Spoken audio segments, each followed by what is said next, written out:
Michael, o capitão, o Michael. Sai e apontando para a cabeça dele, como quer dizer para a torcida. Olha o cara aqui que vocês estavam vaiando aqui, ó. Olha o cara aqui que vocês estavam... O jogador diferenciado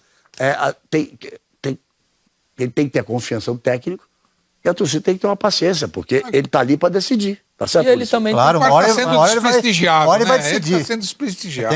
E os técnicos acreditam bastante. A seleção brasileira, ele está sendo, pelo que ele jogou já no Grêmio, desprestigiado. Acho que ele dá uma baixa natural. Eu acho talvez tivesse no momento, ele teve para sair do Grêmio, talvez tivesse no momento de sair para um grande time da Europa. Ele negou o futebol russo. Ele negou o futebol russo e fez bem. Fez correto, né? Sampdoria também, da Itália. Correto. Ele sabe o futebol que tem. Agora, eu acho que o Tite já deixou muito claro que não conta com ele nos planos dele.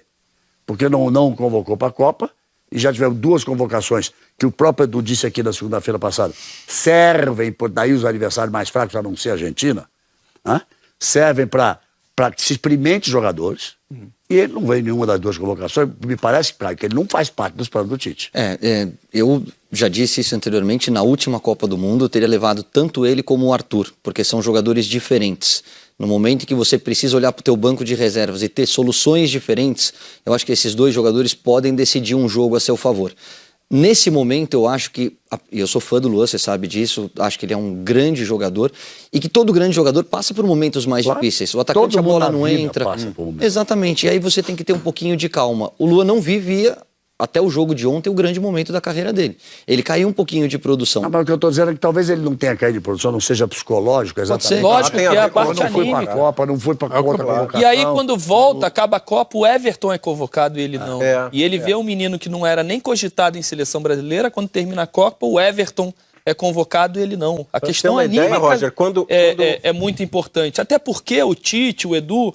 Eles falam muito do que o jogador tem como passado em seleção brasileira, né? Em categorias de base e na seleção olímpica. O que ele fez na Olimpíada, ele mudou a seleção brasileira na Olimpíada. Ele mudou o time. Quando ele virou titular, a seleção passa a ser uma seleção brasileira com Luan em campo. Merecia uma chance. Né? Exatamente. Então, no mínimo uma chance. A relação dele com a seleção brasileira é muito boa também. Talvez possa ter pego no emocional dele. Eu acho que é o seguinte, eu acho que é por causa de esquema tático. Para ele jogar na seleção brasileira, o Tite tem que mudar o esquema tático.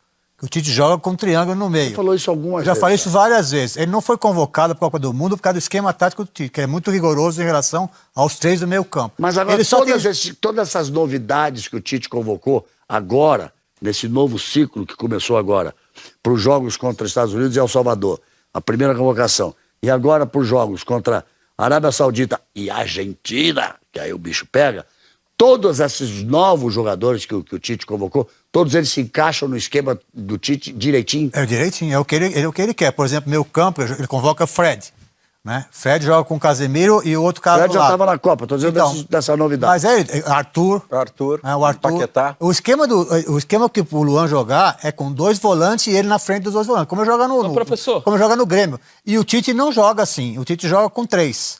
Ele só jogou uma vez nas eliminatórias contra a Colômbia lá, que ele tirou um volante, que foi o Renato, e jogou com o Paulinho e Casemiro e Coutinho por dentro.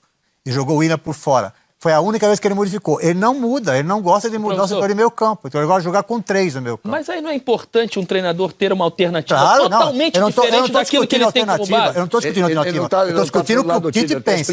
Não, a alternativa eu também gosto. Principalmente na seleção brasileira, ele poder mudar tudo. Ele fez isso na Colômbia e o time empatou. Quando ele fez isso, o time, foi para cima de novo, porque o Coutinho por dentro é muito bom, né? É o que joga na frente dos 2 volantes.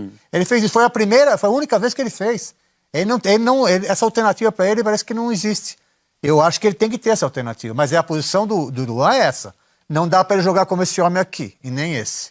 Mas ele tem que jogar na frente de 2 volantes. Eu fico sempre pensando, talvez o Luan fosse o cara que pudesse mudar exatamente. Mudar completamente. Porque faz substituição outra, o time do Tite continua jogando da mesma forma. É isso aí. O Luan talvez fosse o cara que para mudar. Ser alternativa para ele. Vou mexer, mudar. Não tá dando certo. Tá certo, Caio? É uma alternativa tática. O Muricy falou bem, e o Caio também.